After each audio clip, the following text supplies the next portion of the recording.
Well, good evening and welcome to that 70s Rock Fan channel. Unfortunately, time has once again taken its toll on the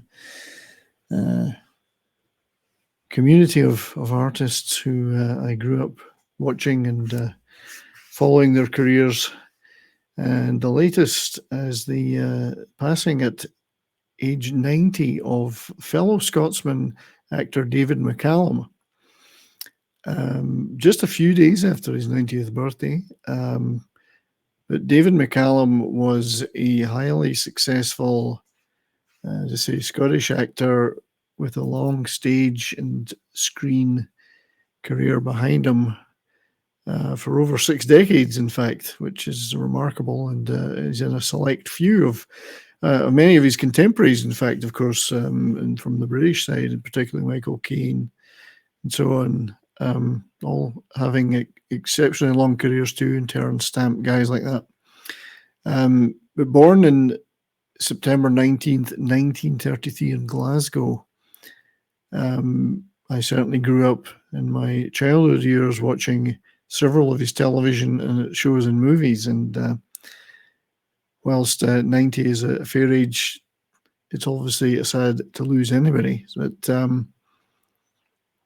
he certainly, there's a number of major hits in his career that I thought it'd be nice to pay tribute to him. It's certainly by no means going to be an exhaustive tribute, but I'd like to say a few words in appreciation of the things that he brought to us. So, so born, as we say, in 1933 in Glasgow, he was born into a family of performers. Musical performers. His father and mother were both professional musicians and renowned professional musicians, and he ended up attending RADA, Royal Academy of Dramatic Arts in London, where he then went on to make his acting debut in the 50s in a lot of British stage productions. And he got a lot of recognition for those. He did a lot of West End London plays, and honed his craft, as many did in those days in that environment. But certainly going to RADA is a testament to his skills and potential at a young age.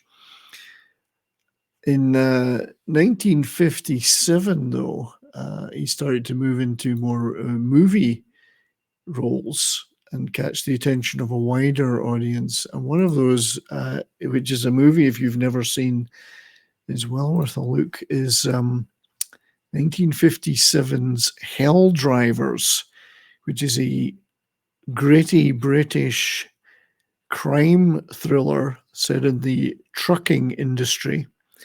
And he played a role with a really extensive cast in this movie. When you look at it, Stanley Baker, Herbert Lom, Sean Connery was in there, Sid James, later of Carry On film fame, was there, Patrick McGoohan, William Hartnell.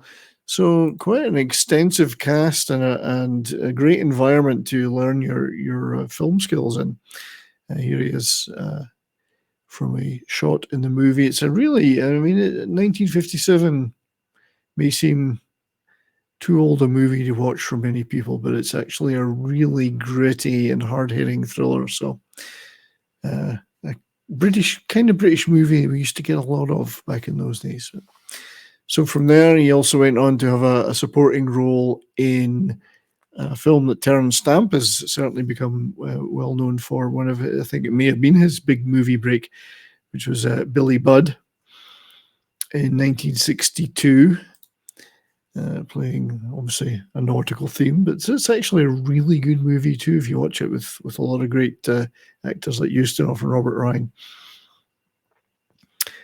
So things gradually built up till he became part of the huge ensemble cast in 1963's beloved Second World War prisoner escape movie, The Great Escape, a movie which those of us who were born and raised in the UK are well familiar with from multiple repeated showings. It's a beloved movie. It was a big success at the time, of course, and has since nothing in time has diminished the impact of this movie.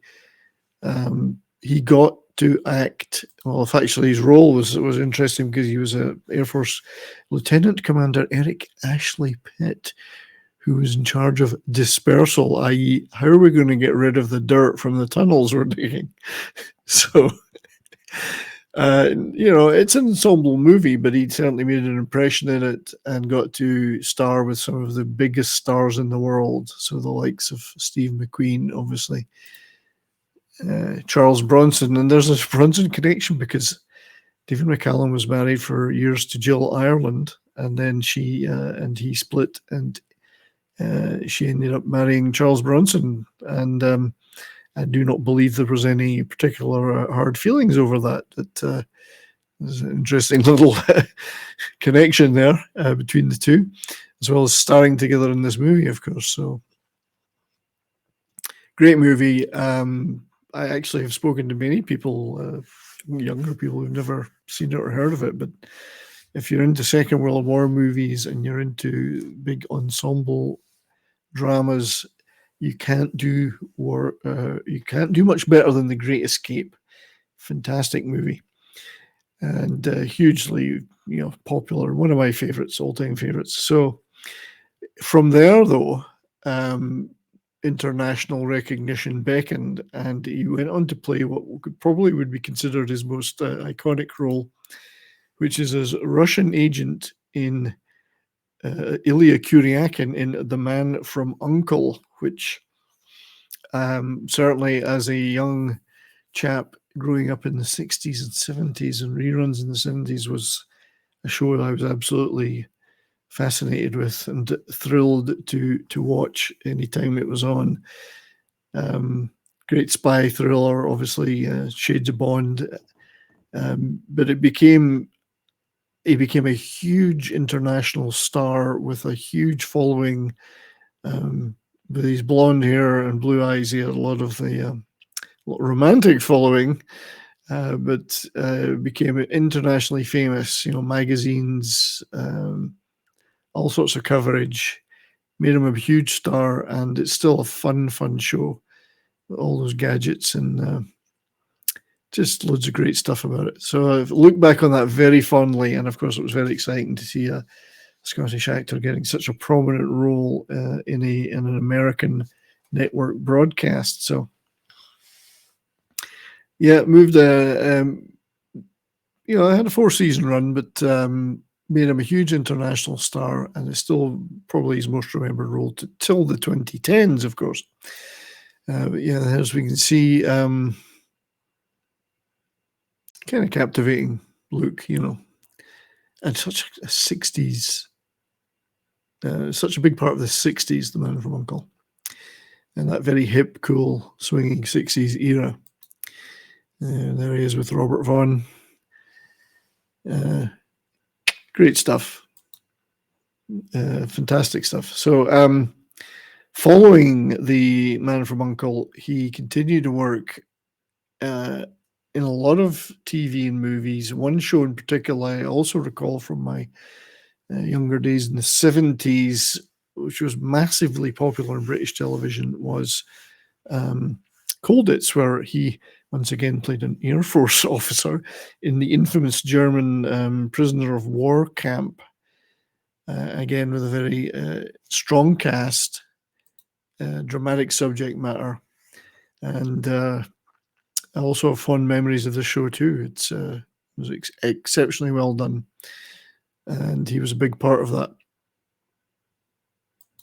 Following that, in 1979, he went on to star with the wonderful Joanna Lumley in short-lived, I think it was 3 seasons, show Sapphire and Steel on ITV in the UK. Fairly low-budget sci-fi show, but fairly groundbreaking too. They played interdimensional agents with a variety of powers, intervening to stop nefarious things happen on Earth.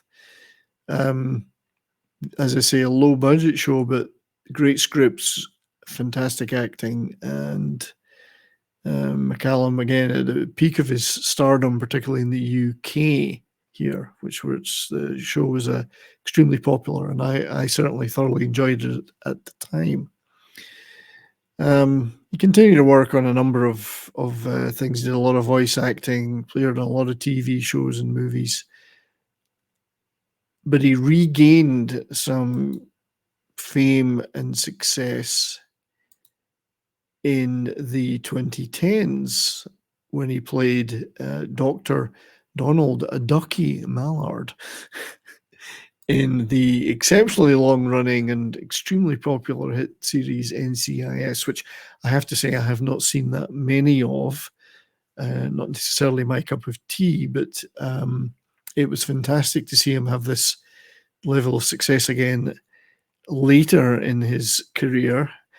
I believe they even made a joke reference to his character when younger, looking like Illya Kuryakin, which is a neat touch, I think.